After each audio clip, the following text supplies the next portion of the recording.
부산진 오늘의 묵상입니다. 오늘도 하나님의 은혜와 사랑이 솟아나는 샘물같이 오늘도 우리에게 신선한 기쁨과 즐거움을 주시기를 소망합니다.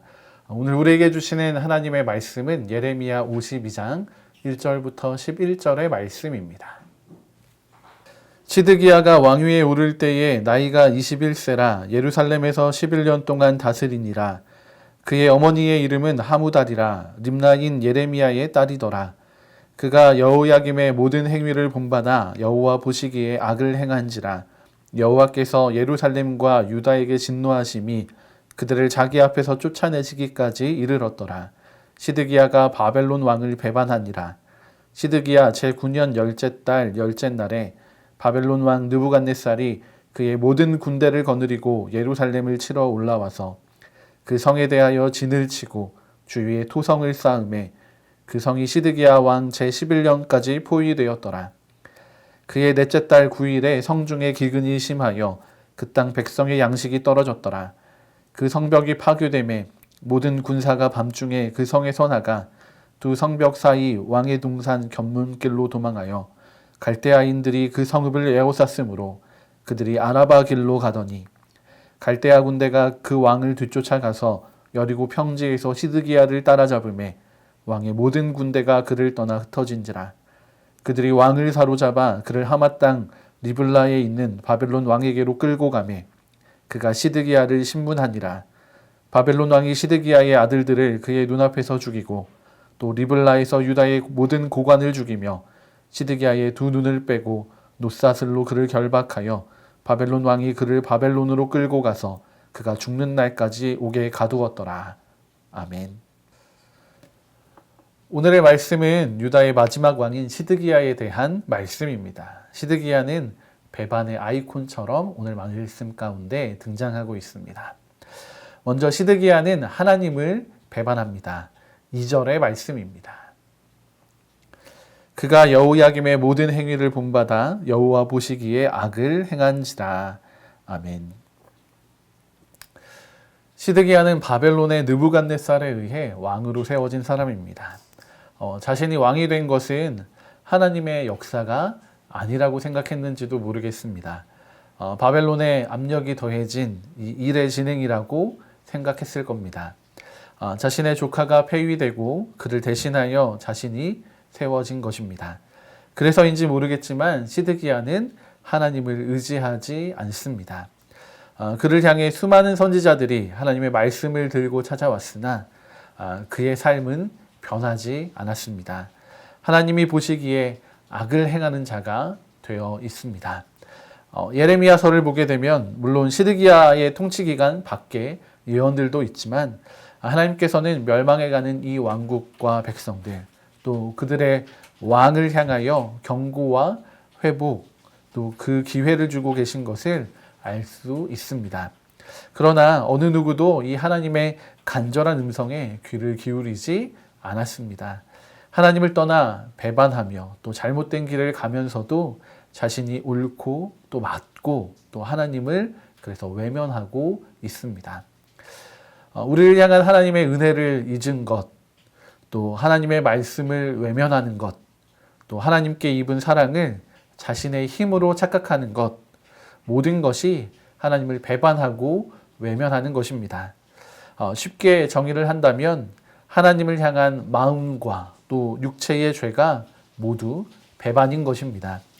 우리에게 배반당하신 하나님의 마음을 우리가 역으로 바라볼 수 있으면 좋겠습니다. 드라마에서도 남녀 주인공이 서로의 마음을 몰라서 엇갈리는 것만 봐도 우리가 되게 가슴 아파하며 안타까워하고 있지 않습니까? 그렇게 하나님의 마음을 알지 못하는 우리 자신을 향한 그런 안타까움도 우리에게 있으면 참 좋겠습니다. 오늘도 우리가 그 하나님의 마음을 모른 채 하나님을 향한 배반으로 살아가고 있지는 않습니까? 우리의 삶에서 하나님을 떠나 있는 모든 것들로부터 돌이켜서 하나님을 향하여 나아가는 하루가 되기를 소망합니다.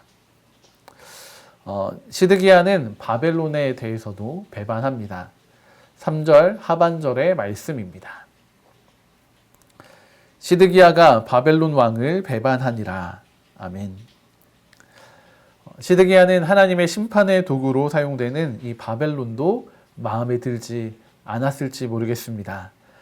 그는 자신의 힘으로 또 다른 나라, 특별히 애굽의 도움을 받으면 충분히 이 바벨론을 대항할 수 있을 것이라고 생각했습니다.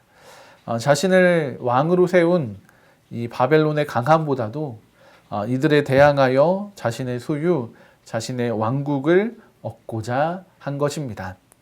이러한 시드기야의 작전은 성공한 것처럼 보였습니다. 애굽을 통해서 주어진 잠깐의 평안이 있었기 때문입니다. 그러나 이는 착각이었고 시드기야는 이것을 깨닫지 못한 채 오늘 바벨론을 배반하기에 이릅니다.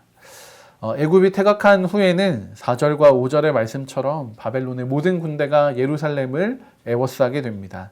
그들은 토성을 쌓아 외부와의 연결을 모두 끊어 고립시켜 버리게 됩니다.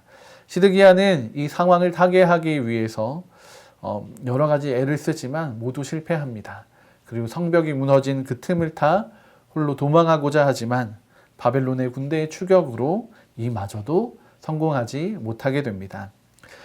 바벨론의 군대에게 붙잡힌 시드기야는 이 두 아들의 눈앞에서 죽임을 당하는 그 고통스러운 일을 경험해야 했고 그 이후에는 자신의 두 눈도 뽑힌 채 사슬에 묶여 바벨론의 포로로 잡혀가게 됩니다. 그리고 그 감옥에서 생을 마감하게 됩니다.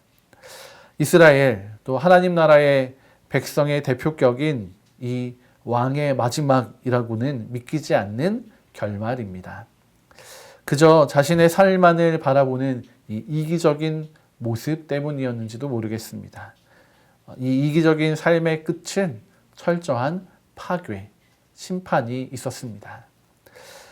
예수님을 믿는 우리의 삶에서도 하나님의 자녀로서의 권세를 누리고 또 내세우는 그런 믿음의 삶을 사는 것이 아니라 그저 나 자신만을 바라보는 이기적인 생각과 삶을 살아갈 때가 우리에게는 있습니다. 하나님은 우리가 이 세상 속에서 왕 같은 제사장으로 또 하나님 나라의 백성으로 합당한 삶을 살아가기를 원하고 계십니다. 우리의 존재, 우리의 정체성에 걸맞는 아름다운 믿음의 삶이 우리를 통해 나타나야만 하는 것입니다.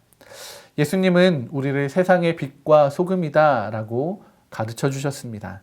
우리는 우리 자신만을 위한 삶이 아니라 세상을 위한 또 세상을 변화시키는 특별히 세상을 거룩하게 하는 귀하고 복된 삶을 살아야겠습니다.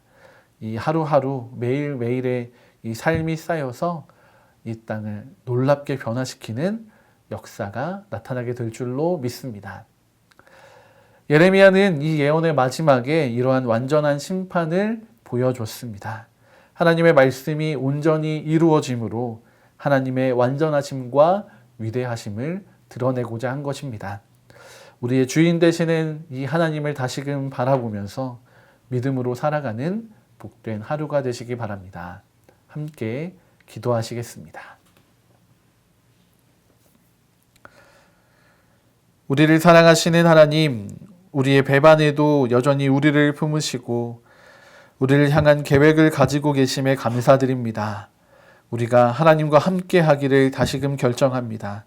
우리의 욕심과 죄, 우리의 이기심으로 하나님을 또 우리의 이웃을 배반하며 살아온 것을 회개합니다. 우리로 다시금 하나님 나라의 백성으로 삼아주셔서 하나님의 사랑에 또 우리에게 주어진 믿음과 사명에 합당하게 살아가게 하여 주시옵소서.